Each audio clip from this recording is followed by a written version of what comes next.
Boy, a big spinnerbait is one of my best offshore structured baits to catch big bass. And that's a quality fish right there. And what I'd like to do is I take a big, 3/4 ounce bait, and I'll cut the wire a little shorter. You can see that wire's cut down about 1/3, and just put a single willow on it. This is a great summertime bait. Let me let this fish go. It's a great summertime bait, and what I'm doing with it is I'm using it as a drop bait. And what happens is the bass will suspend a lot off offshore structure. Now I love to fish crankbaits and Carolina rigs and things like that, and usually that's how I'll find it. But right now there's a pond dam, an old pond dam across this end of this creek here. And I seen a lot of shad on my depth finder. I cast this bait out there, and you just fire it out there, let it sink down with tension on the line. That way I can feel that blade just turning, and that bait's going to just helicopter down horizontally, let it sink all the way to the bottom. What I want to do is I want to rip it up off the bottom and make it look like a shad that's trying to flee away. So I'm going to hop it up real hard and follow it back down, almost like you're setting the hook. And with a 7-foot rod, I'm really making that bait jump way up off the bottom and then flutter back down through those fish. And in the heat of summer, you gotta do something like that to really get these fish to react. One of my favorite ways to catch bass, kind of when they get a little inactive, is just a slow roll of spinnerbait over them. And all it basically means is having that spinnerbait going in a slow, kind of steady retrieve. And a lot of people talk about slow rolling spinnerbaits, but there's a few things that I have to have, or a few key ingredients that I'm looking for when I'm going to slow roll a spinnerbait. First off, I want some type of cover or the bottom that I can have that bait coming over the top of. I don't like to just slow roll a spinnerbait down a flat bank. A tapering grass line that just slowly feeds out off a flat.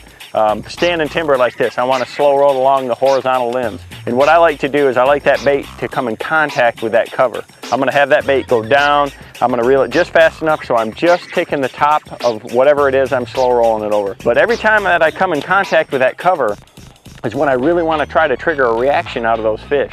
So as I'm going through and I feel a piece of timber, I'll speed it up and make it crash into that limb and then let it flutter back down. If it's vegetation, it's the same thing. Once I hit the grass, I'm going to snap it out and let it flutter back down. You're constantly just ripping that bait up out of the cover, or out of what you're slow rolling it above, and then letting it kind of slowly get back down into it. I want it to hit something anytime I'm slow rolling. You got a nice log like that, it's important to get the boat right so you can get that bait going right down the side of it. And that's when I want to bang it and shake it and try to make it come in contact with it. If I was over here and throwing across it like this, it just, the bait's not in the strike zone very long, and you're just not going to trigger many strikes out of it. You want that bait coming right down any edge that you possibly can. I try to fish as parallel to any cover that I can, or if it's a drop off or a weed line. Anytime you can keep that bait in the strike zone longer, you're going to catch more bass. It gives them more opportunity to bite it, and it's more opportunity to make them mad. The longer it's in the strike zone, the better your chances. Oh man, I just hopped it over a limb there and he just annihilated it. I'll tell you what, it is so important when you're throwing a spinnerbait to make a really good accurate cast with a soft presentation. That's probably the #1 thing that I could tell you to make you a better spinnerbait fisherman, is to learn to be a better caster. And a lot of it is to do with your equipment. When I'm going for pinpoint accuracy and looking for these little lanes in the brush and the bushes and things like that, you need a little shorter rod that has a little shorter handle so you can maneuver it around your body, and it has to have some tip. But what it has to do is it has to flex, with that bait as you go to make your cast. You got to have that nice soft presentation to it. And that gives me that nice, easy, quiet entry when I make that roll cast. And that's the way you have to learn to fish a spinnerbait, is with that underhand cast. That way you can throw it underneath limbs and bushes and things like that, and it's real easy to do. You just leave a little bit of line hanging out like that, and you just loop the bait around. And the key is if that rod is soft enough to follow it around, it helps keep it smooth. So I can take it and just make a nice low presentation. I stop it right at the end and just set the bait in the water real quietly that way, and you're not scaring those fish. If I'm going down the bank like this making that same cast, and it lands with a big splash next to them in shallow water, you're scaring them. They're running away from you. So you got to use that little roll cast, get it out there and get it real tight, and then just set it in there perfect just like that without a ripple. Anytime I'm slow rolling it and I want to keep the bait kind of moving horizontally, I'm going to use a tandem, spinnerbait. A tandem willow works real well in the grass. The willows provide a little less lift, and the bait's going to run a little bit deeper. If I want to let the bait drop and fall though vertically, like say if I was kind of yo-yoing it or slow rolling around some of this deep timber, I'm going to use a single blade in that situation. Anytime that lure, if I'm going to let it free fall or flutter more than a split second, that's when I'm going to switch over to a single spin.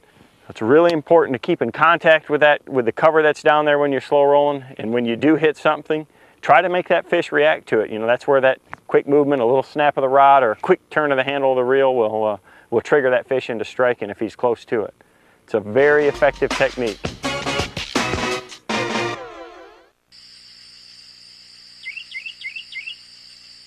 In a previous Bassmasters Classic, I had some success throwing topwater frog over these lily pads. This could be another technique that could complement what Kevin is doing.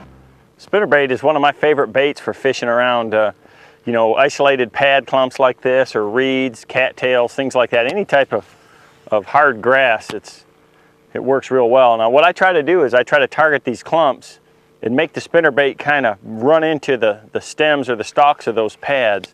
So I'll just try to line up 2 or 3 clumps in a row and make a good short accurate cast, and then just bang it off there. Because those bass will be sitting right at the base of those pads or on the root system underneath it. And when that bait bounces off those stems, I can trigger a reaction strike from them. So every time I hit that stem, I'm going to give that rod tip a little bit of a jerk and make that bait kind of jump forward and flare right there. That's what it takes to trigger those bass a lot of times.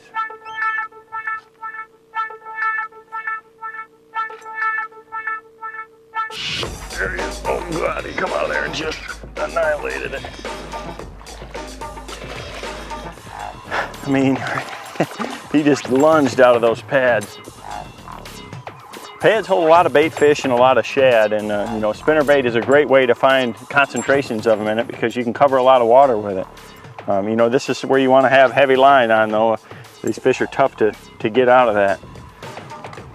I'm just trying to hit those pad stems with the spinnerbait, and I've got a bait fish color on right now, and with that perfect skirt on there, it just really flares, and that's what I'm trying to do is hit the pads and make it flare, and that skirt kind of jumps like that, and that's exactly what happened on that one right there. He just annihilated it. It's important to just throw short, accurate casts. The water's got some color in it here. I can slip up close to the fish. I want to be real quiet on the trolling motor. But I'm just going to make little roll casts and just try to hit all the little pockets and holes, and I can really see the bait well, and I can control it real well, and it keeps me from being fouled up, and I'm just making really accurate pinpoint presentations. 30-40 feet is all you need to cast when you're fishing around stuff like this. That way you got the best control. There's a good one. Gosh, did he just annihilate it. Come right out of a little pad point, just drilled it. That was awesome right there. You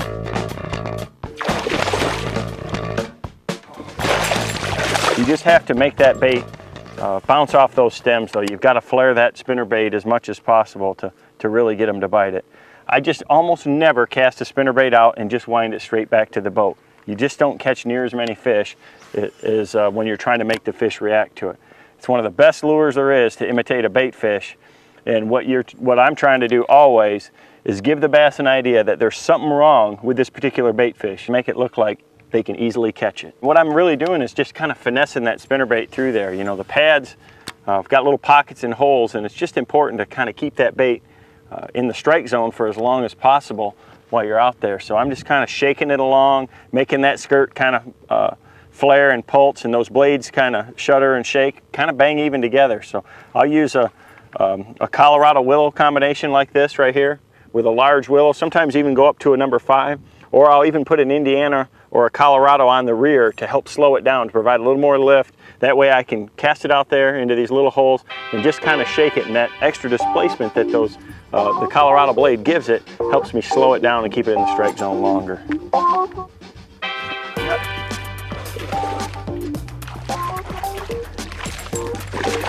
who's just right on the edge. You know, anytime you can put the percentages in your favor, you know, you want to parallel any type of cover or edge that you can. That just keeps that bait in the strike zone the whole time.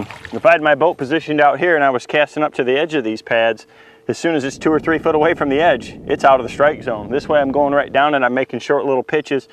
Almost my whole cast every single time is in the strike zone. And as I'm going down through here, each bass that's positioned on that edge is probably going to get a chance to see my bait and strike it 2 or 3 times before the boat goes by. If you can find out what the bass are actually feeding on, even though it might be different or it might conflict a little bit with what your mind tells you for the water clarity and the sky conditions, to use a color pattern that matches the forage the fish are eating. And right now it's shad, and you know, I mean, it's hard to beat in stained water a pearl white or, you know, a white skirt on your bait, because it just really has that same flash as a shad. I really try to watch the forage and look for bait fish around the shoreline, things like that, to really determine what kind of skirt I should have on my bait.